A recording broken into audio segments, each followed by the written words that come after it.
trabalho onde todos vocês estão agora.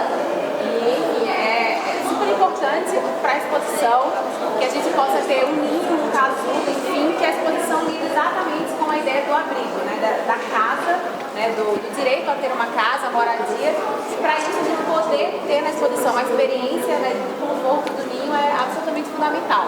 E aí a ideia é que você possa contar um pouco para a gente do trabalho dele como um todo, e a gente conversa, enfim, é uma conversa aberta, pode aproveitar para fazer perguntas e, enfim, aproveitar aqui a presença dele. Beleza. Oi, Clarissa. Obrigado aí pelo convite. Então, eu vou falar um pouquinho aí do meu trabalho para chegar aqui nesse trabalho aqui. Vamos dizer, é o seguinte, eu sou escultor, sabe? Faço escultura. Escultura é uma coisa que tem uma história, né? As primeiras esculturas eram umas esculturas pequenininhas, eram umas mulheres com um peito muito grande, assim, e tal. Tinha os vasos também que faziam, tal, de barro, terracota, pedra. E aí foram fazendo umas esculturas maiores e tal. E a escultura é uma coisa assim que ela tem que ficar em pé, né, em geral. Ela pode ficar na mão, essas antigas eram até de mão, eu acho. Mas a escultura em geral é uma coisa física, né, assim, a pintura, você tem uma tela e você bota lá com a tinta, você cria uma ilusão. A escultura não, a escultura ela tem uma relação com o mundo real.Ela é uma coisa que de fato física precisa ficar em pé, que nem a gente, que nem uma casa, que nem uma pedra no chão. É curioso porque lá no Oriente, os escultores eles eram diferentes em alguns lugares. Assim, tinha escultores que a profissão deles era encontrar pedras especiais para o rei, sabe, ou para o imperador, califa, sei lá. Eles não faziam a escultura, eles viajavam pelo país, pelas terras e procuravam pedras especiais e tentavam com essas pedras trazer enfim, adquirir algum lugar espiritual entre aquela matéria e aquela pedra, assim. A escultura, como a arte em geral, ela acontece entre uma fisicalidade e uma imaterialidade, né? São coisas que de alguma forma faz a gente sentir alguma coisa, a gente pensar alguma coisa e tal. Então, nessa questão de ficar em pé, a escultura lida com a gravidade, né? Dependendo de como, assim, quando você vai num balé, por exemplo, as pessoas estão dançando, e é interessante, eu sempre achei que as pessoas pareciam esculturas quando elas estavam naquela situação inusitada, né, que não é um andar cotidiano. Mas mesmo no andar cotidiano, as pessoas são esculturas também. Tem pessoas que andam de um jeito, tem pessoas que andam de outro jeito, enfim, dependendo de como a gente anda, a gente expressa um pouco da nossa personalidade.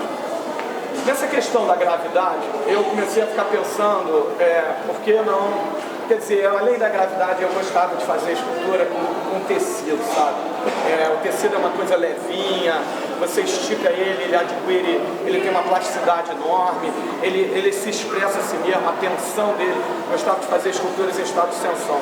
Gosto até hoje. Aí, gosto também de ficar apoiado nos lugares, sabe? Adoro criar um terceiro elemento para me relacionar com o corpo. Assim, me lembro de estudar na escola e ficar nos dois pés da cadeira, sabe? Ou então encostar a cadeira assim. Gosto de uma situação de equilíbrio em geral. E aí, nesse decorrer dessas esculturas que fui desenvolvendo, comecei a pendurar as esculturas para que ela acontecesse no espaço sem eu ter que botar ela em pé, sabe? Quer dizer, usar a gravidade de uma forma invertida. Em vez de sair do chão para cima, sair de cima para baixo. Bom, essas esculturas foram desenvolvendo de várias formas. Em 95, eu trabalhava muito com tecido, eu queria fazer um tecido, entender como é que se fazia o tecido. E foi quando eu aprendi a fazer crochê. Naquela época eu fiz vários crochês com agulha e tal. E fiz umas esculturas e tal. Vários anos se passaram e eu parei de fazer escultura com crochê. E finalmente, há alguns anos atrás, eu fazia umas esculturas penduradas, você tinha uma relação com o espaço físico, com essa realidade do vazio, sabe? Eu sempre achei que o vazio, na verdade, era cheio de ar, cheio de possibilidades. E eu comecei a achar que a gente vive, embora a gente seja um corpo tridimensional, a gente vive sempre no espaço bidimensional, sabe? A gente está aqui no chão, você vai subir uma escada, isso é um degrau atrás do outro, quer dizer, um plano sobre o outro. Então você está sempre andando no espaço bidimensional, como se a gente estivesse sempre na planta baixa. Tem a fachada e a gente só se relaciona com ela. Nosso lugar é o chão, tá? A gente não anda na parede, não flutua. E eu sempre quis tentar fazer as pessoas flutuarem, fazer as esculturas flutuarem. Porque quando você entra num estado de equilíbrio, você está mais próximo da flutuação do que quando você está... A gente está sempre no estado de equilíbrio, né? Essa aqui é a verdade. Mas quando você está parado aqui, a gente não percebe tanto essa realidade. Me lembro uma vez, quando meu filho era criança, bebezinho mesmo, estava aprendendo a andar, e ele estava só de fralda, numa sala, e de repente essa sala tinha um desenho ali, que era o meu ateliê, tinha um desenho no chão, que fazia uma curva assim, sabe, como se fosse negativo, positivo, essa coisa de macho, fêmea e tal. E aí ele saiu engatinhando, e foi engatinhando, tava só de fralda, sabe, calor, né, e tal. Foi engatinhando, aí de repente ele parou, totalmente em linha reta em relação à sala, e fez assim, ó. Se levantou muito lentamente, extremamente concentrado. Naquela maneira que ele se levantou, eu tinha a sensação como se para ele estivesse levantando todo o peso do mundo. E de fato era, porque ele era um bebê e andar para ele era o grande acontecimento da vida dele naquele momento. Se levantar era colocar toda a sua energia física, espiritual, num ponto, se concentrar e subir.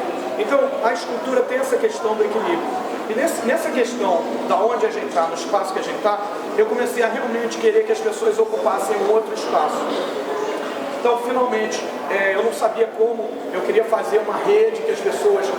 teve uma questão também. Teve uma exposição em 2009, na Hayward Gallery em Londres, que eu tinha que fazer umas esculturas ao ar livre. Sabe, na verdade, tinha uma escultura piscina, e eu ia nessa escultura piscina, no centro dela, era uma rede que segurava essa piscina de plástico. E não dava para fazer com tecido, porque o tecido não ia aguentar a chuva, o sol, essas coisas. Então eu precisei trabalhar com crochê. E aí eu desenvolvi essa técnica que eu já tinha feito lá em 1995, da técnica de crochê a dedo. E com esse desenvolvimento da técnica de crochê a dedo, a gente acabou fazendo uma exposição também em São Paulo, chamada Demo. Foi uma exposição super importante no Museu de Arte Moderna. No momento, assim, a gente está vivendo um momento crítico aqui no Rio de Janeiro, né? Já faz um tempo que o Choque de Ordem entrou na avenida, né? Com seu bloco cheio de regras e ordens e cacetetes que muito me incomodaram como cidadão, porque na verdade tem uma questão assim muito agressiva contra o camelô, e eu acho que eu sempre fui fã dos camelôs. Assim, os camelôs são meus grandes professores, sabe? Porque eu trabalho aqui no centro, pertinho aqui do mar. Em todo lugar do Rio de Janeiro tem um camelô. O camelô é um cara que ele tem que criar uma situação de transporte, de dinâmica, né? Ele tem que colocar tudo dentro de uma bolsa, chegar em algum lugar, montar uma barraquinha, montar o toldo se for necessário, enfim, montar algum tipo de arquitetura transitória de modo a fazer o comércio do material que ele está querendo vender. E o meu trabalho muito, assim, inclusive o meu resultado enquanto artista, sabe, por aí, aconteceu muito por causa disso. Por exemplo, eu tinha uma exposição em algum lugar fora do Brasil, uma feira ou algum acontecimento, eu pegava um trabalho dentro de uma caixa desse tamanho e esse trabalho se expandia para uma coisa mais ou menos desse tamanho aqui, esticando pelas paredes e tal. Então, esticando pelas paredes, volta a essa situação de você estar equilibrado aqui. Quando eu estava falando isso, eu estava pensando nessa relação também, de você ocupar o espaço utilizando as estruturas que já existem, como se tivesse uma concha e a gente colocasse a carne. Então, isso é uma praticidade de transporte que o meu trabalho adquiriu, que possibilitou esse meu trabalho viajar para vários lugares do planeta. Então, essa facilidade fez com que as pessoas me conhecessem, criaram-se oportunidades para mim, me convidaram. Pô, legal o trabalho desse cara, vou convidar esse cara para expor nesse museu aqui. Ah, bacana, esse lugar aqui, seria interessante o trabalho desse cara e tal. Então, fui convidado para uma série de lugares porque as pessoas tiveram a possibilidade de ver o meu trabalho. E a possibilidade de ver o meu trabalho se deu pelo esse estado camelô dele, esse estado de trânsito, esse estado de você poder botar toda uma caixinha e levar e fazer um trabalho gigantesco com um transporte muito barato, digamos assim, prático. E de repente eu vi essa situação acontecendo tanto aqui no centro, de essa guerra contra o camelô, contra a ideia do camelô, contra a filosofia do camelô. Depois, eu sou um cara que frequenta muito a praia no Rio de Janeiro, temos amigos lá, a gente gosta da praia, a gente acha que a praia é um lugar que você quase se desciviliza. não no sentido de saber se relacionar um com o outro, que isso deveria ser o grande sentido do ser civilizado, né? Do ser social e tal, mas se desfiliza que você não está na calçada, não está com sinal, está todas aquelas ordens, está descalço, está de surto, está assim, bem mais próximo do que seria o estado índio do ser humano, digamos assim, um estado mais ligado à natureza.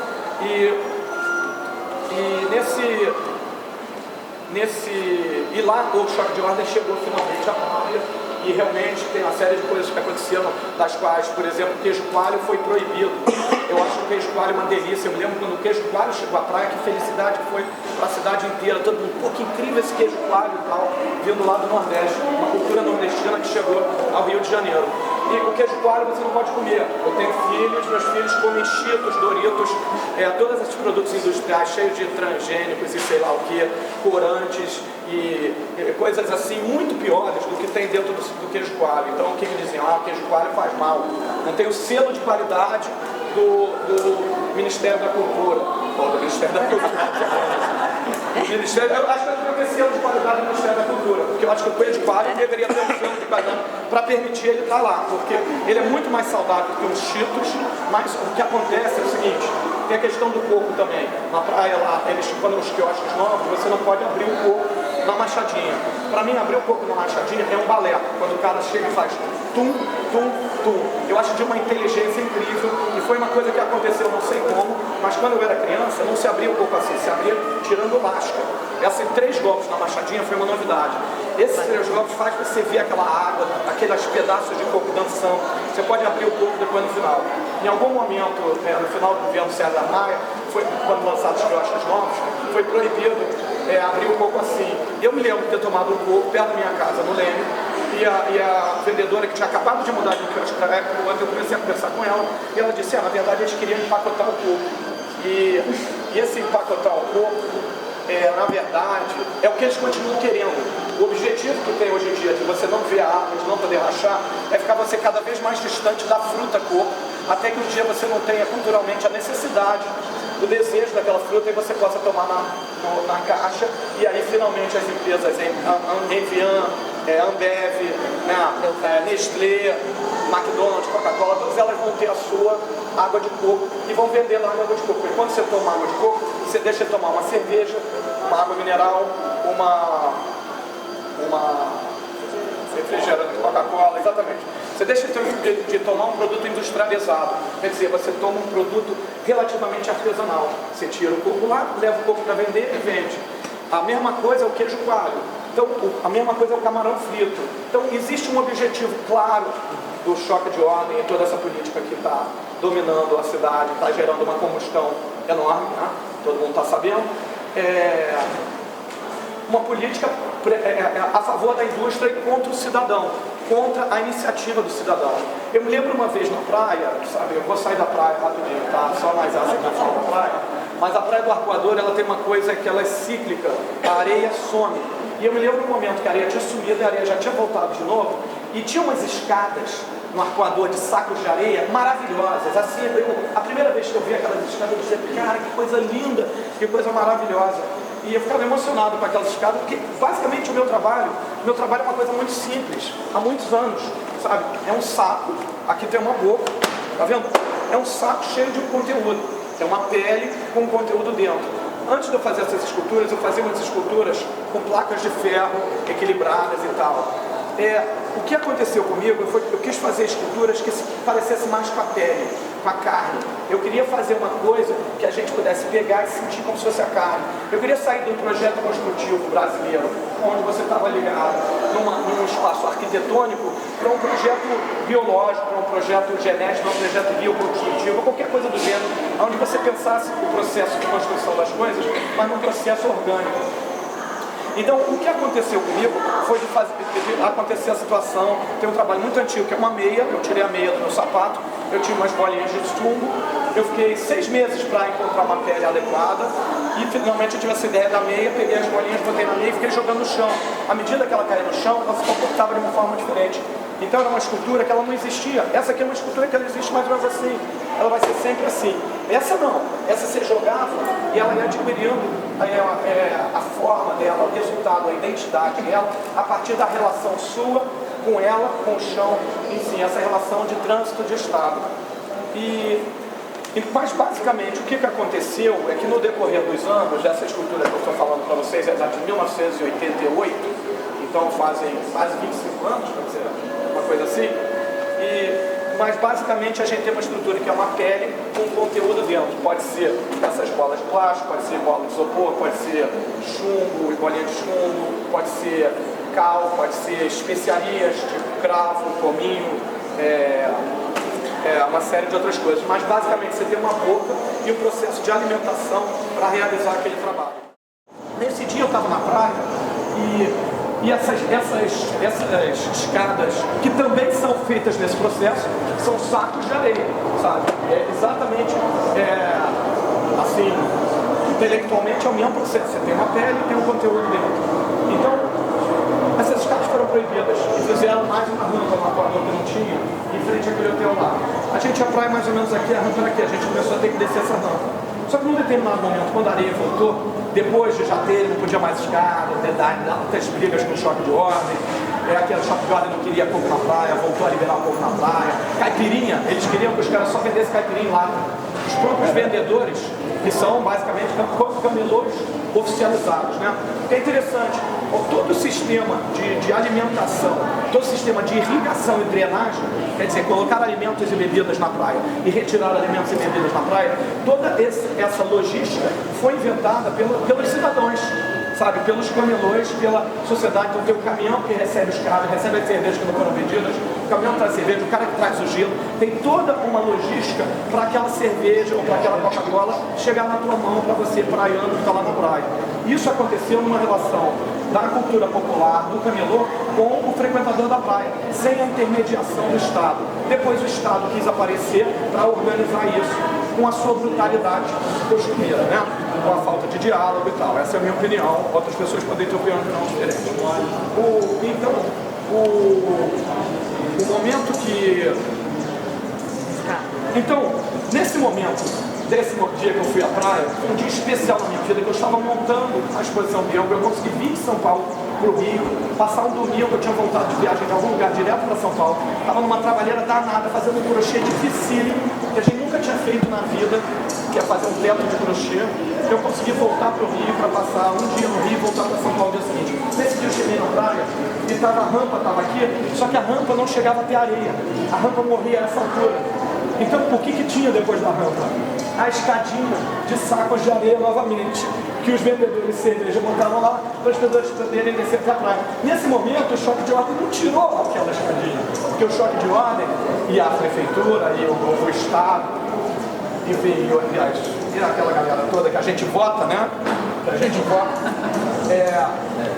eles não podiam tirar aquela escada, porque afinal de contas eles não tinham uma solução melhor do que aquela. Então a melhor solução que tinha era a solução da cultura popular. Então essa exposição do Dengo, quando eu comecei a querer fazer crochê com várias cores, misturando as cores, criar uma coisa muito mais ligada a uma cultura popular mesmo. Na exposição tinha um potezinho do queijo coalho, tentando entender porque não tinha. Outra coisa que me deixou louco foi eu trabalho com a gravidade, com o pêndulo, com o prumo. A primeira vez que eu vi aquele cacho de bala que apareceu, sei lá, uns 6, 8 anos atrás no Rio de Janeiro, que nego pendura no ônibus, vende bala, tira, pendura aqui, vende bala, tira e tal. Eu pirei, eu enlouqueci, eu olhava, eu queria comprar o casco inteiro do cara, sabe? Aquilo parecia uma minhoca que se mexia, sabe? Pendurado, aquelas coisas todas caindo, as diferentes balas e chocolates e sei lá o que, falando cores diferentes. E a praticidade, né? A inventividade e tal. Então eu fiz, nessa exposição que a gente fez, eu fui lá, eu trabalho no ateliê, tem um cara que trabalha comigo, eu pedi, vai lá naquele lugar lá da Senador Pompeu e vê lá como é que faz, o cara traz material pra mim, que eu tava ali super preocupado, dizendo, a gente não descobriu como é que faz, não sei o que lá. Aí falava quando a pessoa, vai lá, é só ver, faz isso, aquilo. Aí eu fui lá, eu mesmo fui descobrir na hora. Comprei o ganchão eles tinham encontrado. Cheguei lá, no que eu cheguei lá, já vi um cara com a corrente aqui, com os gancho vieira, que é aquele gancho de vaca, do banho, né? De cortina de chuveiro, os ganchos de chuveiro aqui, eu ia botando isso aqui, tem tudo lá, ali no Senador Pompeu, as lojas de bala toda, não sei o que lá. Peguei toda a tecnologia, entendi toda a inteligência que gerou aquilo, que desenvolveu aquilo, trouxe aquilo, pendurei vários na exposição e tal. Essa exposição do Bento foi uma explosão dessa questão do crochê. Eu não sabia, por exemplo, esse crochê aqui, se vocês forem ver, aqui ó, você tem uma ameba, aqui você tem outra ameba, aqui você tem outra ameba, outra ameba. Todos esses verdinhos aqui são as amebas, tá? Ali é azul também é ameba, então é misturado, tá? Mas enfim, aqui tem uma ameba, aqui tem uma ameba, aqui tem uma ameba, tá? Tá vendo essas quatro aqui? Aqui tem um preenchimento.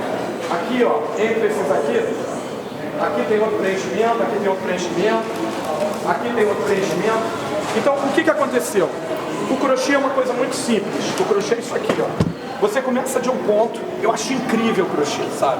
Você começa de um ponto e esse ponto vai fazendo uma espiral, vai fazendo uma espiral, vai fazendo uma espiral, sabe? Abrindo e se expandindo. Quando você fazer essa espiral, você faz aqui 4 pontos, aí depois você vai fazendo ponto duplo.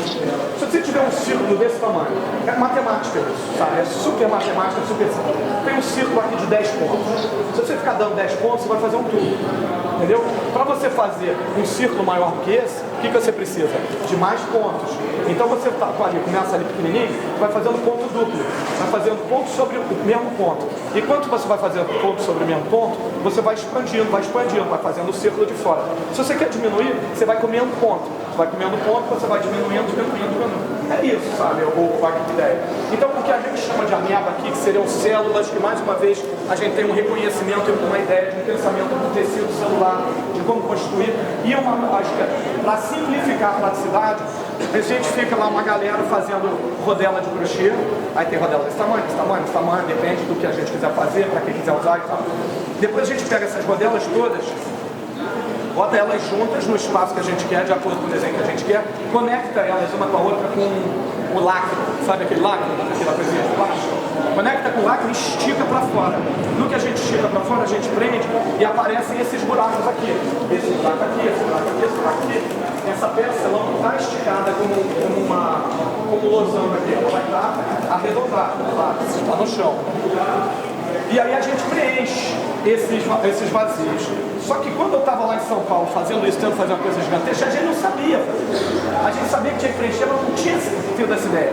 Aí teve uma hora que eu cheguei lá trabalhando, tinha uma galera trabalhando, foi do Rio pra lá, a galera de lá também. E a gente começou a fazer, teve uma hora que eu comecei, e aí eu tive essa ideia de fazer um crochê ao contrário. Sabe? Você vai esticando, vai fazendo crochê ao contrário. Isso é que é importante botar a mão na massa, sabe? Porque é ali que a gente resolve as coisas, sabe? É uma relação da mente com a mão, sabe? Eu acredito nisso, eu vivo isso. Pra mim, é assim, a mente é muito importante, mas o corpo é fundamental. Afinal de contas, é o corpo que carrega a mente, é com o corpo que eu beijo, é com a mão que eu faço carinho. Se tiver que também que dar uma pancada, dou uma pancada se for necessário, sabe? A gente também dá pancada verbal, também faz carinho verbalmente, mas as coisas andam juntas pra mim. E aí, nesse momento a gente descobriu, a partir disso a gente pode chegar a esse tipo de escultura. Agora eu vou finalizar, tá, galera? Então, eu voltando ao começo do papo, eu queria andar no meio do espaço. Eu queria andar fora do chão, sabe? Sair do bidimensional. Mas queria que as pessoas saíssem, não só a escultura ficasse flutuando. E aí a gente fez uma escultura enorme que teve ali na Leopoldina, assim, talvez tenha tido a oportunidade de ver. Foi feita na Argentina, foi um sofrimento, uma dificuldade para fazer, porque a gente não sabia o que a gente estava fazendo, não sabia para onde está indo, não sabia que seriam essas bolas do caminho, tentamos várias outras coisas e finalmente a resposta estava lá dentro do ateliê, as bolas estavam lá já há alguns anos e finalmente a gente fez esses tubos e esses tubos se tornaram o caminho.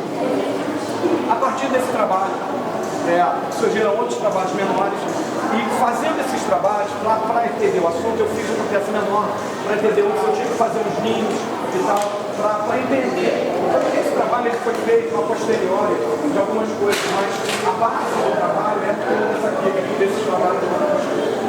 E aí finalmente eu fiz um trabalho, esse trabalho aqui é como se você tivesse 3 pontos, né? Como se tivessem 3 pessoas aqui. Por favor,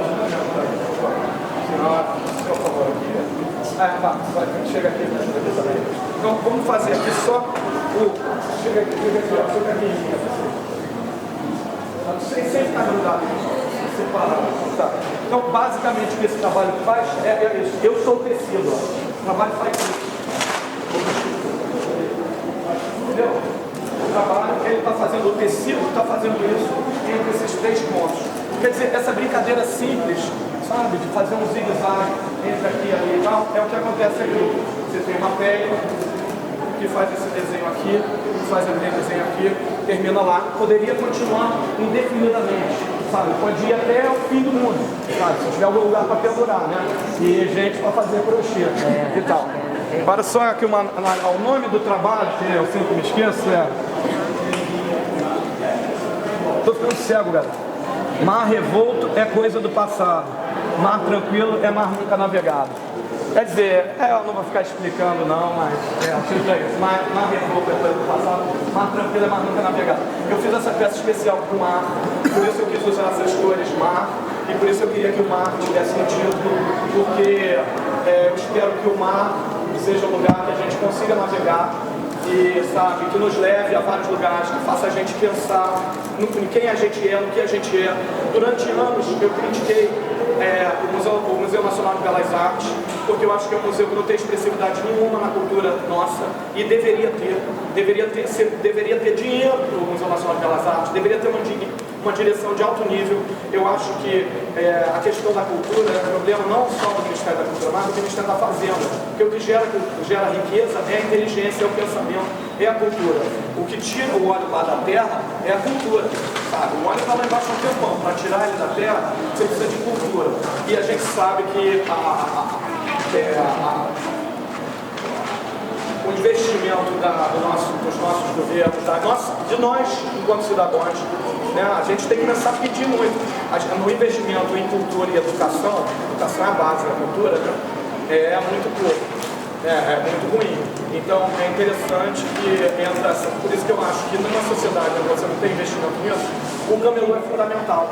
Porque o camelô, ele acaba fazendo, a inteligência do camelô, a inteligência popular, acaba fazendo, é o azeite da relação social, acaba fazendo meio de campo entre a sociedade e entre o Estado. Eles dizem que o camelô é uma solução precária. Eu acho que não, eu acho que o Estado é o precário e o camelô é a riqueza que existe para fazer esse trânsito entre a sociedade e o Estado. A precariedade do Estado é não perceber o quanto é importante educar as pessoas, e educar pensando, educar ouvindo as pessoas. Não é chegar uma ideia de educação educacional lá de cima, como pensam que a gente é ocidental, né? Porque chegaram para mim quando eu era criança e sempre falaram, nós os ocidentais e tal. Meu filho está na escola, ele está estudando antiguidade, história, vai estudar antiguidade, estudou Mesopotâmia, Grécia, Roma, Idade Média, e está estudando agora Renascimento.